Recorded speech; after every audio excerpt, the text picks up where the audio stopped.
புறகாவல் நிலையம் ஒன்று கட்டி கொடுக்குறாங்க சார். கட்டி கொடுத்தாங்க. அங்கே யாரும் போலீஸ் யாருமே இல்லை அது போட்டால் கொஞ்சம் நம்ம இல்லை சார், அது ஒரு பக்கம் தான் சார். அந்த சாப்பிட வாட்டர் டேங்கே நம்ம ரெடி பண்ணலாம். வாட்டர் டேங்க் ரெடி பண்ணால் தான் ஒரு சம்பு ரெடி பண்ணால் தான் வெளியாகும். வாட்டர் டேங்க் ரெடி பண்ணுறதுக்கு நமக்கு ஒரு ஸ்கீம் அந்த ஓட்டேரி சார் நீங்கள் ஒரு முறை சார் விசிட் நீங்கள் போய் பார்த்தீங்கன்னா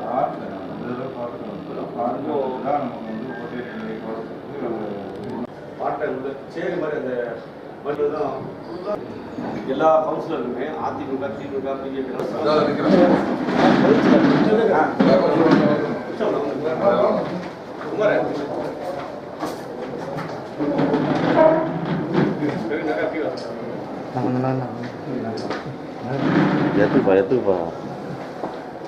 எவ்வளோ சீக்கிரமாக முடிக்கணுமோ சார் முடிச்சு மக்கள் எந்த கஷ்டமும் இல்லாமல் பண்ணிக்க முடியும் சார்.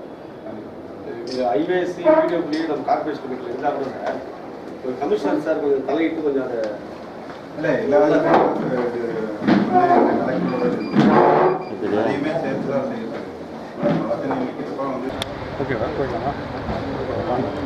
வேலூர் மாநகராட்சிக்குட்பட்ட 60 வார்டுகள், அதில் 60 வார்டுகளில் வந்து வேலூர் சட்டமன்ற தொகுதி, காட்பாடி சட்டமன்ற தொகுதி, அணைக்கட்டு சட்டமன்ற தொகுதி, ஆற்காடு சட்டமன்ற தொகுதி, இது மாதிரி 4 சட்டமன்ற தொகுதி உட்பட்டு வேலூர் மாநகராட்சி செயல்பட்டு வருகிறது.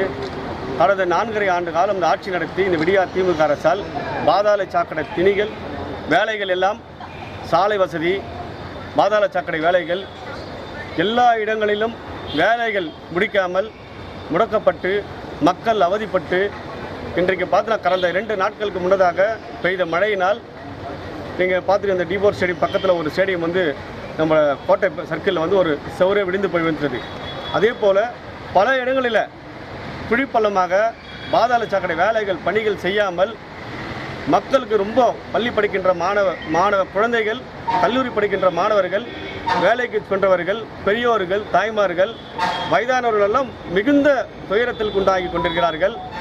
எந்த வேலையுமே மாநகராட்சியில் செய்யவில்லை. இவங்க ஆட்சிக்கு வந்தவுடன் என்ன சொன்னாங்க, 3 மாதத்தில் மாநகராட்சி பணிகள் முடிக்கப்படும் என்று சொன்னார்கள். 4.5 வருடம் ஆட்சி முடிந்து 5வது வருஷம் தொடங்கி ஆட்சியே முடிய போகுது. இதுக்கு மேலே திமுக ஆட்சி வராதுன்றது மக்கள் முடிவு செய்து விட்டார்கள். இன்றைக்கு மக்கள் எந்த அளவுக்கு துயரத்தில் இருக்கிறார்கள் வேலூர் மாநகராட்சியோட மக்கள்கள். இன்றைக்கி கஸ்பா இன்றைக்கி பாருங்கள், எல்லா இடங்களிலும் நாங்கள் சென்ற இடமெல்லாம் மனுக்கள் பொதுமக்கள் வந்து அந்த இடத்துல குறைகளை சொல்லியிருக்கிறார்கள். அந்த இடத்தை படிக்கிற நீங்களே பத்திரிகையாளரே பாருங்கள்.